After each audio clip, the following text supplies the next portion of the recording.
અગર તમે શેર માર્કેટમાં શોર્ટ ટર્મ ઇન્વેસ્ટર તરીકે જોડાયેલા છો કે શેર માર્કેટમાં ઇન્વેસ્ટર છો તો તમારે એક વસ્તુ ખાસ ધ્યાન રાખવાની છે કે આ જે આવતું 2025-26 છે બાઇંગ માટે સારો સમય નથી.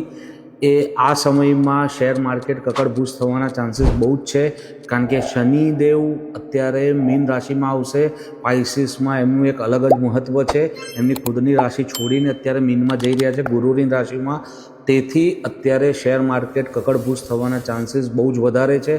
તમે અગર લોંગ ટર્મ ઇન્વેસ્ટર હો તો કોઈ ચિંતા નથી, બટ અગર તમે ફ્યુચર્સ એન્ડ ઓપ્શન્સ ને ટ્રેડિંગ F&O એવું બધું કંઈ પણ કરો છો જે શોર્ટ ટર્મ છે તો તમને પ્રોબ્લેમ્સ આવવાના જ છે.